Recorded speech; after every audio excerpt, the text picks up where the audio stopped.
watching WhoSay, I'm Caitlyn Becker. We first fell in love with her as Sloan from Entourage, but actress Emmanuelle Chriqui is stepping into a completely different role in Hulu's new series, Shut Eye. Let's take a look. Would you like something to drink? Water or a soft drink or something? I'm really thirsty. You just think you're thirsty because of your head. Joining me now is the amazing, beautiful Shut Eye star, Emmanuelle Chriqui. Welcome. Thank you so much.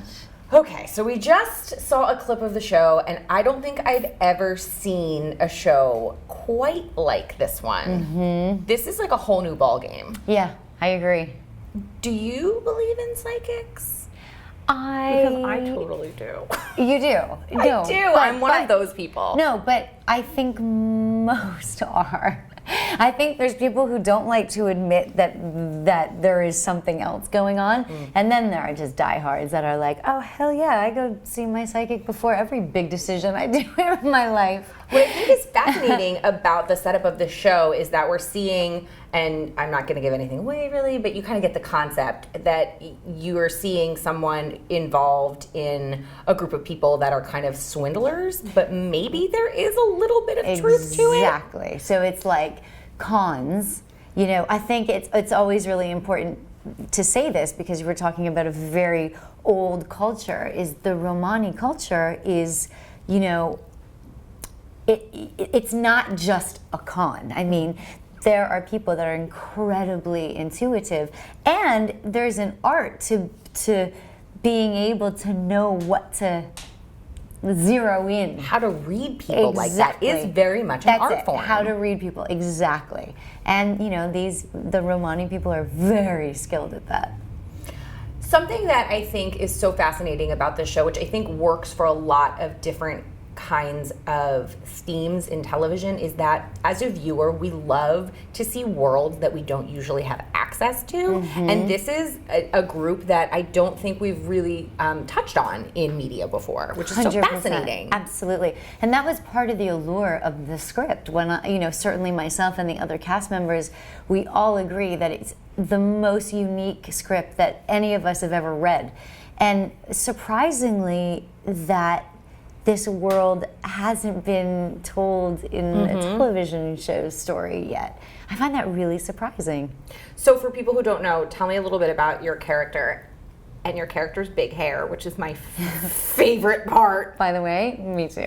Your character's big hair is my absolute favorite part because it's just not something anyone who's followed your career, seen you on the red carpet, like you're just not a big hair kind of gal. And so that has to be so fun. I actually am. Are you? But we never get to see it. So I think your spirit animal has big hair. Yes, for sure. I always say, like, how is it that I'm not living in the 80s? I would be, wow, with the big hair. So Gina has big hair.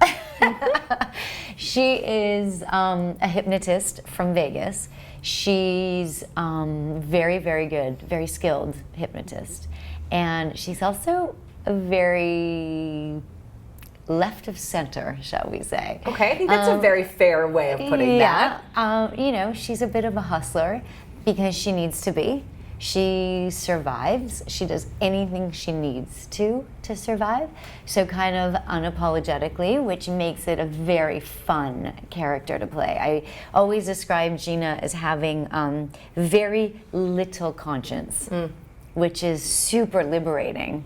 She just kind of barrels through life and does what she needs to do. That has to be really fun to play, particularly for you, because people, I think, who know you very well on screen equate you to Sloan.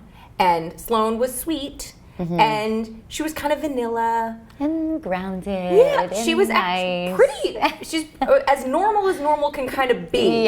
Yeah. Gina, on the other hand, is like Sloan's alter ego. So this for you has to be such a pleasure to play because you have to sort of go there in scenes. Yeah, it was a tremendous creative experience to do this. Really, like one of the best. And my cast is so amazing. I mean, you know, the stars of the show, Jeffrey Donovan and Katie Strickland, are so phenomenal in this show.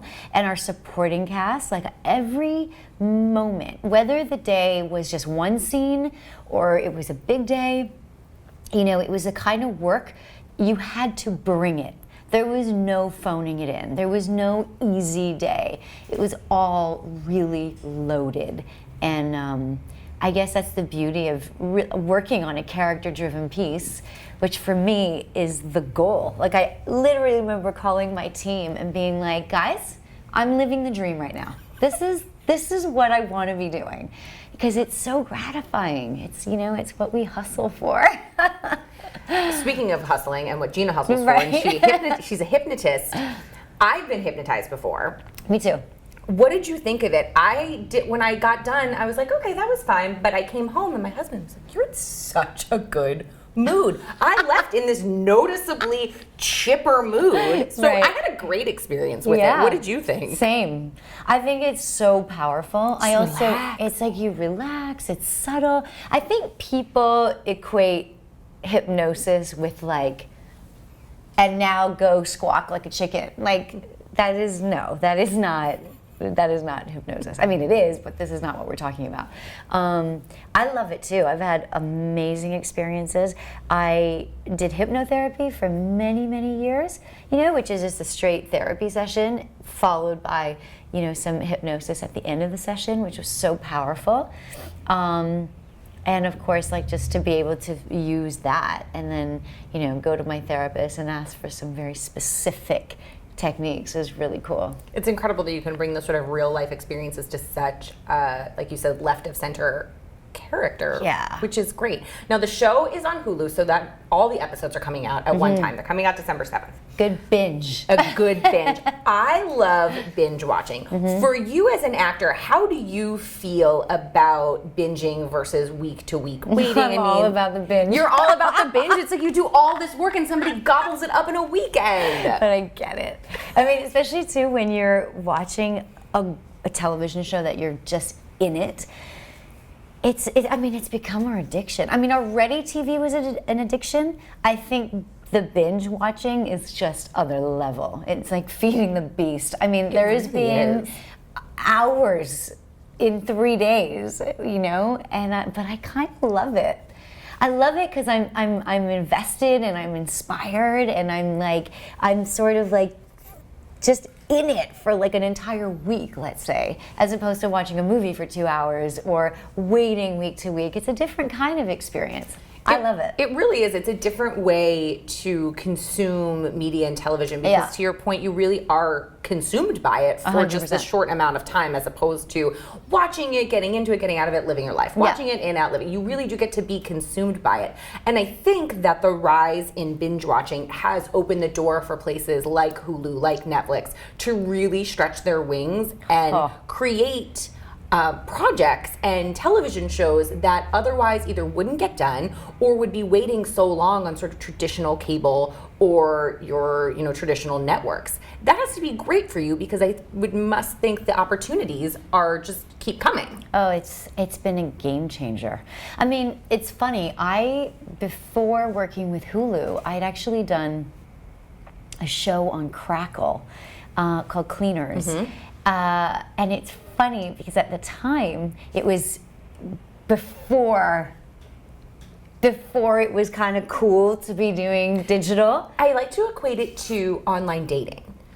Like 10 years ago when you're on eHarmony or Match, people are like, yeah, I'm on eHarmony. And now it's like, what are you doing? Swiping left, swiping right. Yes. It becomes so normal. 100%. I completely get it. And you know, but even at the time working with Crackle, it was like, oh, this is really cool because they were into developing and, you know, creating really cool content. And then now the game has completely changed, and being a part of Hulu is literally like being like the coolest kid on the block.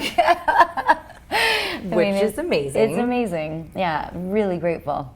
Your character in Shut Eye is able to bridge being sexy and being really unique and multi-layered. And I feel like you're welcome. I just think I'm seeing that more and more for women in television and in films.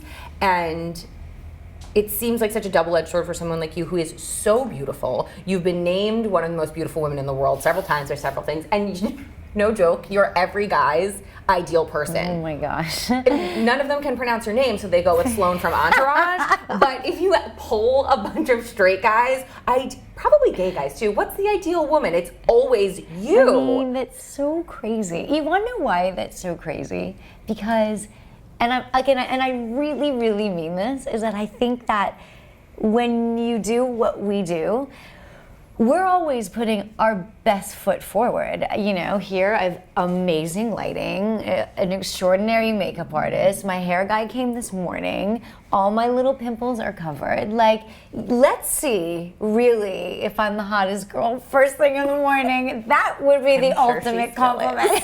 I'm sure you still are. But it's so interesting that for you, I'm sure it has to be such a challenge in a very weird way, because do you feel like you need to work a little harder to be able to get those roles that are more than just a pretty face, to be able to put more of your craft and your talent beyond what people are seeing when they first look at the screen? For sure.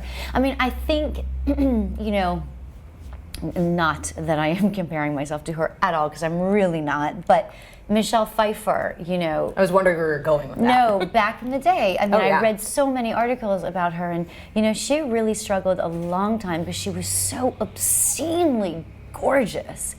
And she made some really smart choices and had a really beautiful career, but that was always, you know, a curse for her in a lot of ways. And I think that it's slightly more forgiving now, but it really becomes about constantly fighting the battle of, like, I am more than just a pretty face, you know, and really having the courage to say no. Like, I have to sometimes not fret, oh, God, I'm never gonna work again, you know, and just be like, no, I'm gonna hold out for the things that are really creatively fulfilling. I think what's really cool to say is that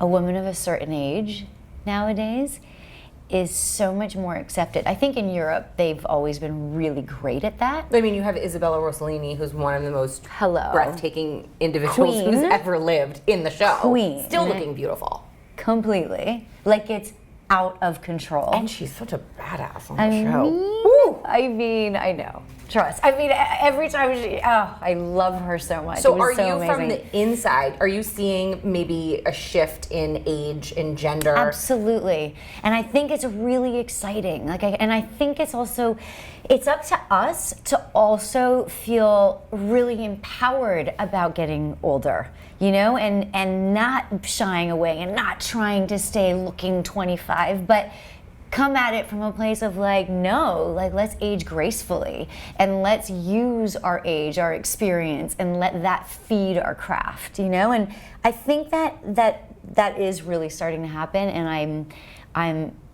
I really hope that that's sort of the trajectory for me, and it seems to be, because to be honest with you, my career is better now than it ever was in my 20s. Like, do you think if you told your 20-year-old self that, you'd believe it? No. Because I feel like she would have been like freaking out. But we are such an ageist culture where we're like, oh no, once I'm 31, once we hit our 30s or almost 32, you're like, oh crap, what have I done with the last decade? That was it. That's not the case. It's really not. It's really not. And We've come media a long so way. often mirrors the rest of our culture, you know, art imitating life, life imitating art. God, so you're killing me. Everything you're saying, I swear I said like 5 minutes ago. That's amazing. Well, good. I'm glad. Then maybe there is a change. If you and I both came to this conclusion completely separately, I think it's great, because I think it's also showing that in order to be talented and taken seriously, you can still be who you are, and if who you are happens to be beautiful, then you can be. You don't have to necessarily go Charlize Theron to win an Oscar to look completely unlike her. I mean, don't get me wrong, she totally earns that Oscar, and she was incredible. Absolutely. But she can then also be who she is and still be talented. Totally. I think that's great. I mean, and I think it's such an interesting conversation, because just the other day I was talking to a director who shall remain nameless, and I was like, I can't believe we haven't worked together yet. And you know what he says to me? He's like, you're too hot, babe. He's like, what am I supposed to write for you? And I'm like, seriously? I was like, come on. seriously. And he was like, yeah. You want to see not hot? Watch me get mad. Yeah, seriously. Right? Like, you Careful ready? now. Careful. But I was like, oh, wow, it's still a real thing. But what I think is important, and certainly now at this stage in my life, is as much, to take roles that are outside the box, is also not to shy away from our sensuality and our, sexuality and our beauty, because I feel like so often we try to people say, dumb down or just like uglify or do all those things, and it's like, no, there's a balance for sure. I think ultimately just to feel good and to feel empowered, someone's gonna give us a chance. At some point. At some point. And it's shifting, which I think is amazing. And people like you in the industry that you're in are reflecting that change for, I think, a lot of people in any field, whether they're nurses or doctors or accountants. That shift is certainly changing. And I think that's the incredible influence that celebrities can have. And speaking of your influence, talk to me about Raise Hope for Congo. Because this is a project that you are incredibly passionate about, and because of the field that you're in, you have been given a platform that a lot of people don't get, and you're using it. Yeah, Raise Hope for Congo has been. I've been working with them for the past 7 years, and we raise awareness to the women and girls of the Congo. A lot of people, well, probably more people now understand, but it was the most dangerous place in the world for a woman to exist. They use rape as a weapon of warfare, and it has now completely permeated the culture. I mean, you rarely meet a woman there who hasn't been touched in some way by. That gives me chills. It's horrendous, and yet these women are so courageous and so forgiving, and wise beyond their years. So our initiative is twofold. So we raise awareness, for the women and girls there, trying to get justice to perpetrators of, that have done these horrible things. And the other thing is to encourage electronic companies here, in the United States, because all of this war is a conflict mineral war. So tin, tungsten, tantalum, gold, these are all things that are used to make our computers, our cell phones, everything. And so whether we like it or not, we're all linked to this thing. So we encourage electronic companies to source their minerals in a conflict-free way, and so we can go and, attempt to try to make it a little better. Yeah. And so I went for the first time in March, and it was a crazy trip. It was amazing. It was, it split my heart open. It was a tough trip, really hard, like maybe the hardest trip I've ever had in my life. I wasn't expecting that necessarily. I don't know what I was expecting, but it was eye-opening. Yeah. It's so interesting to, we're two very lucky women to be able to sit here and talk to each other about, this is my job and we're talking about what you do, but to go from, bridging the ability for women to equal men in the media, in, bridging the gender pay gap, all the way down to women's rights in the Congo, there is much to be done, and all facets of that, I think, are important, because if we can get, a step in either direction, is improvement. And totally, it is what you're doing is bringing, opening the blinds a little bit to say that yes, we have our own issues that we as women need to deal with here and in front of us in our own homes, in our own offices, but this is a global issue. Oh, we have to, as a global community, care about the women of the Congo. We have to care about the women in the Middle East, or in France, or in anywhere. That was exactly what I came back with. One thing that floored me was so many of the women that I met there, and so many of the initiatives that Congolese women are doing there, trying to bring justice and, helping the young girls that have been abused in a million different ways. And it's so interesting because it boils down to the same thing. Whether we're talking to our best friend, whether we're talking to a woman in the Congo, and it is like self-empowerment, but self-love. Like really as basic as like loving ourselves. I mean, sometimes it's so crazy. Like if you just take like a moment in the day and you think of like all the millions of negative things that you say to yourself, right? And then you go, would I say that to my best friend? Never. Never. And it's like a basic thing, but it's a real exercise, and it's like it's universal love, but it has to be like self-love. And I think for women in particular, you know, we struggle with media, we struggle with just not being enough, not feeling enough. And I think that, you know, I'm about any movement that helps that. And of course, all of the information for that, if you're watching this video, is in this article below. And if you're watching this on social, link back to WhoSay's website, because we will have links to all of your amazing charitable work. So get involved. Yay, thank you. I want to thank you so much for joining me today. Oh my God, thank you. It's been such a pleasure. And of course, December 7th, you know what you're doing. You're binging all of the episodes of right. Shut Eye on Hulu. Thank you so much. And thank you guys all for watching. Thanks.